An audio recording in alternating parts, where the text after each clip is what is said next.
ఇక రుణమాఫీపై కలెక్టర్లలో ప్రత్యేక కౌంటర్లు, మాఫీ అయినట్లు మెసేజ్ రాని రైతుల కోసం ఏర్పాటు, బ్యాంకులు సొసైటీల వద్ద బారులు, గైడ్లైన్స్పై అవగాహన లేకే అంటున్న అధికారులు, మండలాలు జిల్లా కేంద్రాలలోనూ గ్రీవెన్స్ సెల్ల ఏర్పాటు కూడా చేయడం జరిగింది. ఏదైతే రైతు రుణమాఫీకి సంబంధించినటువంటి అంశంలో రైతులందరూ కూడా గందరగోళమైనటువంటి పరిస్థితి, మాకు రుణమాఫీ కాలేదు అని చెప్పేసి కొంతమంది, సరే ఏదేమైనప్పటికీ కూడా ఈ రోజు వరకు రేపటి వరకు మరి 1 లక్ష రుణమాఫీకి సంబంధించినటువంటి అందరి అకౌంట్లలో డబ్బులు పడతాయి అని చెప్పేసి ప్రభుత్వంలో ఉన్నటువంటి కీలకమైనటువంటి అధికారులు చెప్తా ఉన్నారు. కాబట్టి వాళ్ళకు పడినటువంటి వాళ్ళ పరిస్థితి ఏంటిది, మరి మాకు పడతాయా లేదా, మాకు పాస్బుక్ ఉంది, మాకు భూమి ఉంది, మేము భూమిని చాలా రోజుల నుంచి దున్నుకుంటున్నాం, మేము బ్యాంకులో లోన్ తెచ్చుకోవడం జరిగింది, దానికి వడ్డీ కూడా కడతా ఉన్నాం, గత సర్కారులో మాఫీ అయింది, అంతకుముందు ఉన్నటువంటి సర్కారులో మాఫీ అయింది, ఇప్పుడు ఎందుకు కావట్లేదు అనేది దాంతో రైతులంతా కూడా కొంత మాఫీ కానటువంటి రైతులంతా కూడా ఆందోళన చెందుతూ ఉన్నారు. వాళ్ళ కోసం రుణమాఫీ పైన కూడా కలెక్టరేట్లో ప్రత్యేకమైనటువంటి కౌంటర్లు కూడా ఏర్పాటు చేయడం జరిగింది. వాళ్ళకు ఉన్నటువంటి సమస్య ఏంది, వాళ్ళకు ఏ ప్రామాణికంగా మరి అంటే కొంతమంది ఏమో కట్ ఆఫ్ డేట్ కంటే కొంతమంది ముందున్నటువంటి వాళ్ళు కొంత కోరుతూ ఉన్నారు, కొంతమంది గోల్డ్ పెట్టుకున్నటువంటి వాళ్ళు కొంతమంది ఉన్నారు. ఇట్లాంటి వాటిపైన ప్రభుత్వం నుంచి క్లారిటీ లేదు.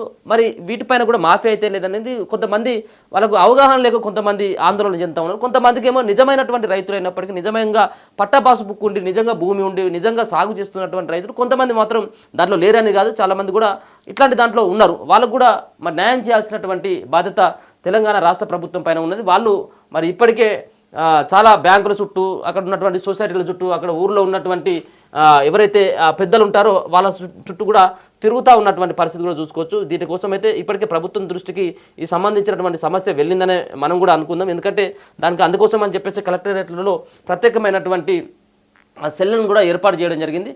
ఇగో రుణమాఫీ అనుమానాల నివృత్తికి కలెక్టరేట్లలో ప్రత్యేక కౌంటర్లు, మాఫీ అయినట్లు మెసేజ్ రాని రైతుల్లో ఆందోళన, బ్యాంకులు సొసైటీల వద్ద బారులు, గైడ్లైన్స్పై అవగాహన లేకే అంటున్న అధికారులు, మండలాలు జిల్లా కేంద్రాల్లోనూ గ్రీవెన్స్ సెల్ల ఏర్పాటు, రైతు వేదికల్లో అందుబాటులో లబ్ధిదారుల జాబితాలు.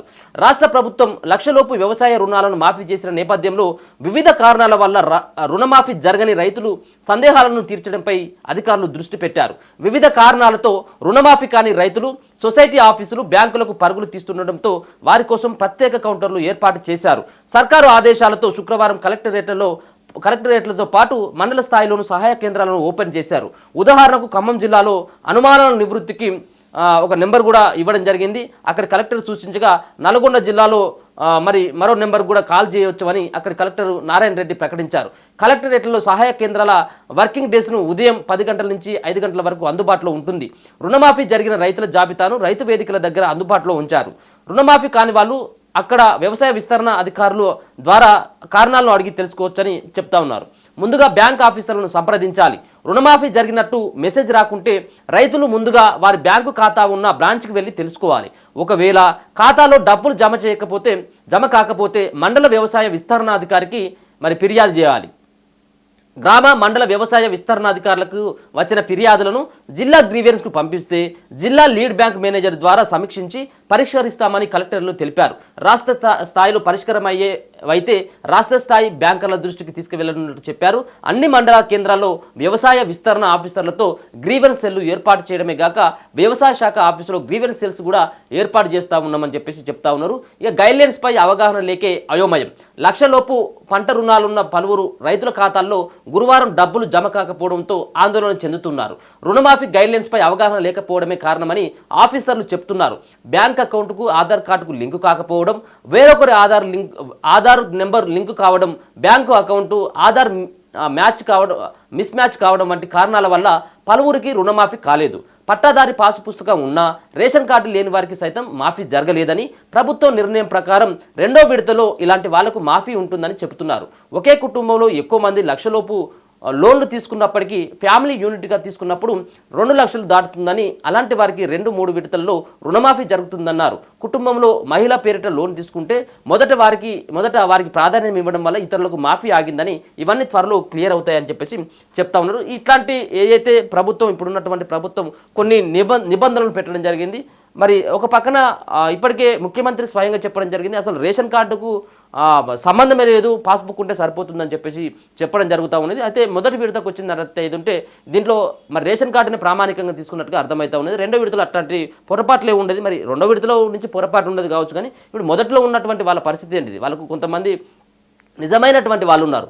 ఒకవేళ కనుక వాళ్ళు మనం గతంలో చెప్పుకున్నట్టుగా ఒకే కుటుంబంలో ఇద్దరు ముగ్గురు కూడా తీసుకుంటారు. ఎందుకంటే వేరుపడ్డటువంటి వాళ్ళు ఉంటారు. కుటుంబం నుంచి వేరుగా తండ్రి నుంచి కొడుకు పెళ్ళైన తర్వాత వాళ్ళు వేరు కాపురం ఉంటుంది. వేరే వేరే కాపురం ఉండి పిల్లలు ఉంటారు కాబట్టి మరి వాళ్ళకు పరిస్థితి ఏంటిది, అక్కడ ఉన్నటువంటి ఆ కుటుంబంలో ఉన్నటువంటి కొడుకు పరిస్థితి ఏంటిది, అక్కడ ఉన్నటువంటి ఆ కుటుంబంలో విడిపోయినటువంటి వాళ్ళ పరిస్థితి ఏంటిది, వాళ్ళకు కూడా సపరేట్గా భూమి ఉంటుంది కాబట్టి వాళ్ళకు కూడా లోన్ మాఫీ కావాలి అని చెప్పేసి చాలామంది ఇట్లాంటి వాళ్ళు బ్యాంకుల చుట్టూ మరో పక్కన అక్కడ ఉన్నటువంటి వ్యవసాయ శాఖ కార్యాలయాల చుట్టూ తిరుగుతూ ఉన్నారు. దీనిపైన కూడా స్పష్టత ఇవ్వాల్సినటువంటి ఆస్కారం ఉంటుంది. కొంతమందికి గైడ్లైన్స్ తెలియట్లేదు అని చెప్పేసి లేఖన అయోమయం గురువు అయితే ఉన్నారని చెప్పేసి చెప్తా ఉన్నారు. దీనిపైన విధి విధానాలను ఒక ఫార్మాట్ని ప్రభుత్వం రిలీజ్ చేస్తే కానీ దీనిపైన స్పష్టత వచ్చేటువంటి ఆస్కారం ఉంటుంది. కాబట్టి రుణమాఫీలో ఎవరైతే అర్హులైనటువంటి వాళ్ళు ఉంటారో అందరికీ కూడా రుణమాఫీ చేయాల్సినటువంటి బాధ్యత తెలంగాణ రాష్ట్ర సర్కార్ పైన ఉన్నది. ఆ దిశగా ప్రయత్నాలు చేయాలి. ఒక పక్కన మొదటి విడతకు ఇయాటికే లాస్ట్ డేట్ అనుకుంటాను.